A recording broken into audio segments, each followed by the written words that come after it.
Buckling garage door repair.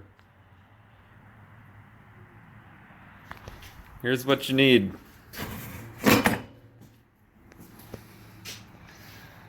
Bracket, both sides are looking the same as that.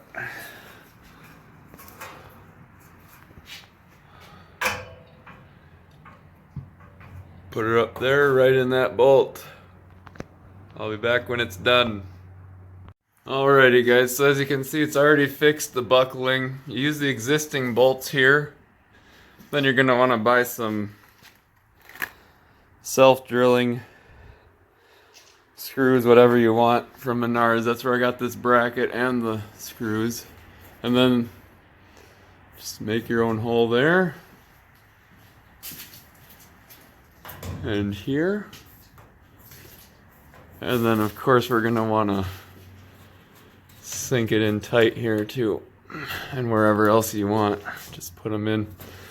Have at it. Alright. Again, this is for buckling garage door. What happens is it binds and it'll snap. If it'll snap that chain. And this thing just wobbles and binds its way down. And it's pretty common that you'll see the weak spot right near the middle where it puts all the pressure there. Alrighty guys.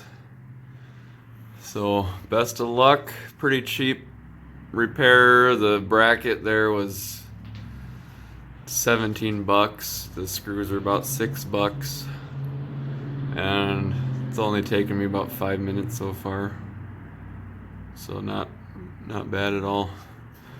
Alright, good luck guys.